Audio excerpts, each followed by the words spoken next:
If you have a broken leg, you should run a mile. That is bad advice. And today, ladies and gentlemen of the cyber world, I am going to be talking about some of the worst advice, some of the baddest advice, some of the crappiest advice I have ever received. So strap in your seatbelts because this is going to be a thrill. Yeah, let me tell you about some bad advice.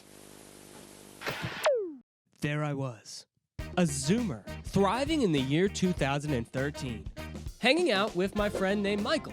And on this particular day, Michael said to me, "Hey, do you want to know the easiest way to get a six-pack?" To which I replied, "Okay." To which he replied, "Just don't drink anything for 24 hours straight." To which I replied,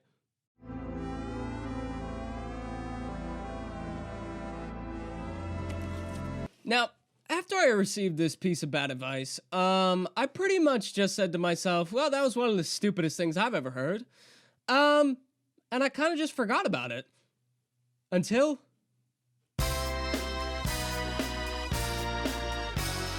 6 months later, my friends and I decided to take a beach trip. Man, we were gonna soak up some sun, soak up some ocean, and soak up some sand. However, about an hour into our beach trip, Michael hadn't showed up yet. And it was at this point that, if I remember correctly, someone said, "Hey, where's Michael?"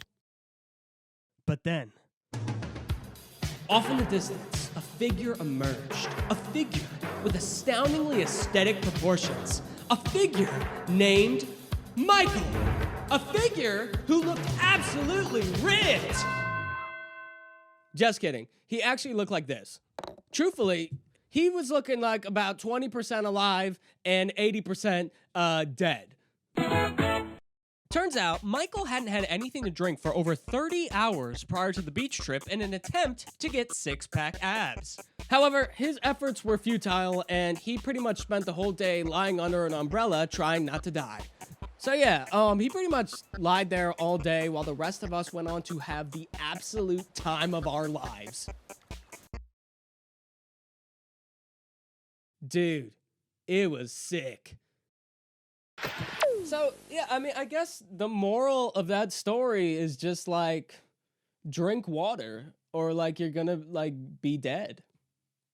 But truthfully, Michael, he didn't really face any repercussions for following his own bad advice. I mean, he was just dehydrated and then he became hydrated. Congratulations.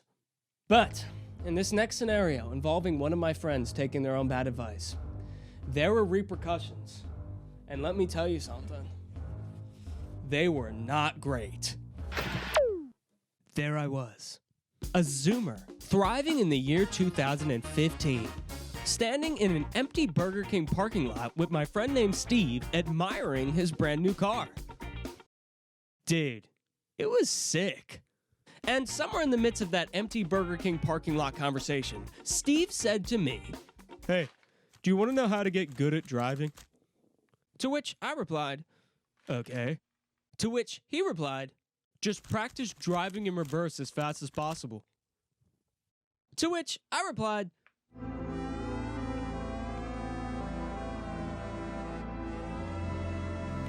and after receiving this bad advice, I didn't think I would see it put into practice. Luckily, though, Steve immediately got into his car and put it into practice. Now, when he got in his car and he was about to show me him driving in reverse as fast as possible, I kind of just thought that he was just going to drive like this, just like in straight lines, right? But instead, he did this. We're talking reverse figure eights. We're talking reverse donuts. We're talking reverse maneuvers, okay? And I just was standing there just in absolute awe of what I was seeing. I mean, this guy was whipping it harder than the freaking Mario Brothers and freaking Mario Kart, okay? But then, it happened.